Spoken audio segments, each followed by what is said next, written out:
Section 3 of Arm of the Law by Harry Harrison. If everything else hadn't been so bad, I would have enjoyed that. Ned had more police equipment built into him than Nineport had ever owned. There was an ink pad that snapped out of one hip, and he efficiently rolled Alex's fingertips across it and stamped them on a card. Then he held the prisoner at arm's length while something clicked in his abdomen. Once more, sideways, and 2 instant photographs dropped out of a slot. The mug shots were stuck on the card, arrest details and such inserted. There was more like this, but I forced myself away. There were more important things to think about. Like staying alive. Any ideas, Chief? A groan was my only answer, so I let it go at that. Billy, the balance of the police force, came in then. I gave him a quick rundown. Either through stupidity or guts he elected to stay, and I was proud of the boy. Ned locked away the latest prisoner and began sweeping up. That was the way we were when China Joe walked in. Even though we were expecting it, it was still a shock. He had a bunch of his toughest hoods with him, and they crowded through the door like an overweight baseball team. China Joe was in front, hands buried in the sleeves of his long mandarin gown, no expression at all on his ascetic features. He didn't waste time talking to us, just gave the word to his own boys. "Clean this place up. The new police chief will be here in a while, and I don't want him to see any bums hanging around." It made me angry. Even with the graft, I like to feel I'm still a cop, not on a cheap punk's payroll. I was also curious about China Joe. Had been ever since I tried to get a line on him and never found a thing. I still wanted to know. "Ned, take a good look at that Chinese guy in the rayon bathrobe and let me know who he is." My, but those electronic circuits work fast. Ned shot the answer back like a straight man who had been rehearsing his lines for weeks. "He is a pseudo-oriental, utilizing a natural sallowness of the skin heightened with dye. He is not Chinese. There has also been an operation on his eyes, scars of which are still visible. This has been undoubtedly done in an attempt to conceal his real identity, but Bertillon measurements of his ears and other features make identity positive. He is on the very wanted list of Interpol, and his real name is—" China Joe was angry, and with a reason. "That's the thing, that big-mouthed tin radio set over there. We heard about it, and we're taking care of it." The mob jumped aside then, or hit the deck, and I saw there was a guy kneeling in the door with a rocket launcher. Shaped anti-tank charges, no doubt. That was my last thought as the thing let go with a whoosh.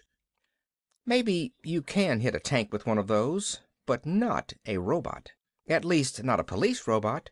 Ned was sliding across the floor on his face when the back wall blew up. There was no second shot. Ned closed his hands on the tube of the bazooka, and it was so much old drain pipe. Billy decided then that anyone who fired a rocket in a police station was breaking the law, so he moved in with his club. I was right behind him since I did not want to miss any of the fun. Ned was at the bottom somewhere, but I didn't doubt he could take care of himself. There were a couple of muffled shots and someone screamed. No one fired after that because we were too tangled up. A punk named Brooklyn Eddie hit me on the side of the head with his gun butt, and I broke his nose all over his face with my fist. There is a kind of fog over everything after that, but I do remember it was very busy for a while. When the fog lifted a bit, I realized I was the only one still standing, or leaning, rather. It was a good thing the wall was there. Ned came in through the street door, carrying a very bashed-looking Brooklyn Eddie. I hoped I had done all that.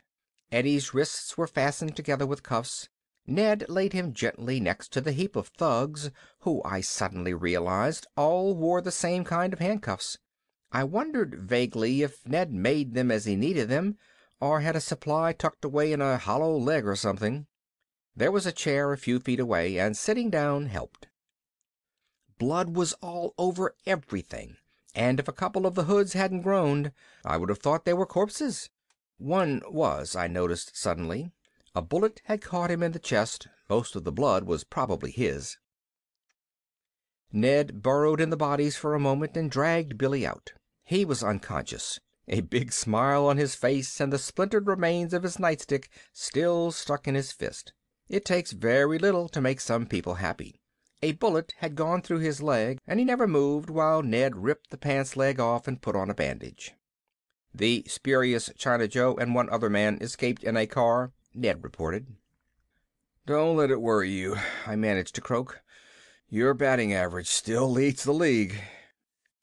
It was then that I realized the chief was still sitting in his chair where he had been when the brouhaha started.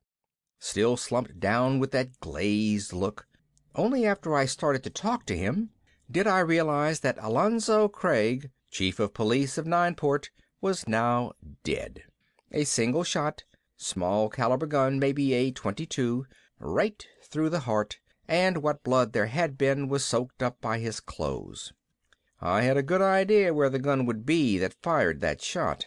A small gun, the kind that would fit in a wide Chinese sleeve. I wasn't tired or groggy anymore, just angry. Maybe he hadn't been the brightest or most honest guy in the world, but he deserved a better end than that. Knocked off by a two-bit racket boss who thought he was being crossed. Right about then, I realized I had a big decision to make. With Billy out of the fight and Fats gone, I was the Nineport police force. All I had to do to be clear of this mess was to walk out the door and keep going. I would be safe enough. Ned buzzed by, picking up two of the thugs and hauled them off to the cells. Maybe it was the sight of his blue back, or maybe I was tired of running. Either way, my mind was made up before I realized it. I carefully took off the chief's gold badge and put it on in place of my old one. "The new chief of police of Nineport," I said to no one in particular. "Yes, sir," Ned said as he passed. He put one of the prisoners down long enough to salute, then went on with his work. I returned the salute. The hospital meat wagon hauled away the dead and wounded. I took an evil pleasure in ignoring the questioning stares of the attendants. After the doc fixed the side of my head, everyone cleared out. Ned mopped up the floor. I ate 10 aspirin and waited for the hammering to stop so I could think what to do next. When I pulled my thoughts together, the answer was obvious. Too obvious. I made as long a job as I could of reloading my gun. "Refill your handcuff box, Ned. We are going out." Like a good cop, he asked no questions. I locked the outside door when we left and gave him the key. "Here, there's a good chance you will be the only one left to use this before the day is over." I stretched the drive over to China Joe's place just as much as I could, trying to figure if there was another way of doing it. There wasn't. Murder had been done, and Joe was the boy I was going to pin it on. So I had to get him. The best I could do was stop around the corner and give Ned a briefing. "This combination bar and dice room is the sole property of he whom we will still call China Joe until there is time for you to give me a rundown on him. Right now I got enough distractions. What we have to do is go in there, find Joe, and bring him to justice. Simple?" "Simple," Ned answered in his sharp Joe College voice. "But wouldn't it be simpler to make the arrest now when he is leaving in that car instead of waiting until he returns?" The car in mention was doing 60 as it came out of the alley ahead of us. I only had a glimpse of Joe in the back seat as it tore by us. "Stop them!" I shouted, mostly for my own benefit since I was driving. I tried to shift gears and start the engine at the same time and succeeded in doing exactly nothing. So Ned stopped them. It had been phrased as an order. He leaned his head out of the window and I saw at once why most of his equipment was located in his torso. Probably his brain as well. There sure wasn't much room left in his head when that cannon was tucked away in there. A 75mm recoilless. A plate swiveled back right where his nose should have been if he had one, and the big muzzle pointed out. It's a neat idea when you think about it. Right between the eyes for good aiming, up high, always ready. The boom, boom. Almost took my head off. Of course, Ned was a perfect shot. So would I be with a computer for a brain. He had holed one rear tire with each slug, and the car flapped to a stop a little ways down the road. I climbed out slowly while Ned sprinted there in seconds flat. They didn't even try to run this time. What little nerve they had left must have been shattered by the smoking muzzle of that 75mm poking out from between Ned's eyes. Robots are neat about things like that, so he must have left it sticking out deliberately. Probably had a course in psychology back in robot school. 3 of them in the car, all waving their hands in the air like the last reel of a western. And the rear floor covered with interesting little suitcases. Everyone came along quietly. China Joe only snarled while Ned told me that his name really was Stanton, and the Elmira hot seat was kept warm all the time in hopes he would be back. I promised Joe Stanton I would be happy to arrange it that same day, thereby not worrying about any slip-ups with the local authorities. The rest of the mob would stand trial in Canal City. It was a very busy day. Things have quieted down a good deal since then. Billy is out of the hospital and wearing my old sergeant stripes. Even Fats is back, though he is sober once in a while now and has trouble looking me in the eye. We don't have much to do, because, in addition to being a quiet town, this is now an honest one. Ned is on foot patrol nights and in charge of the lab and files days. Maybe the policeman's benevolent wouldn't like that, but Ned doesn't seem to mind. He touched up all the bullet scratches and keeps his badge polished. I know a robot can't be happy or sad, but Ned seems to be happy. Sometimes I would swear I can hear him humming to himself, but of course that is only the motors and things going around. When you start thinking about it, I suppose we set some kind of precedent here. What with putting on a robot as a full-fledged police officer. No one ever came around from the factory yet, so I have never found out if we're the first or not. And I'll tell you something else. I'm not going to stay in this broken-down town forever. I have some letters out now looking for a new job.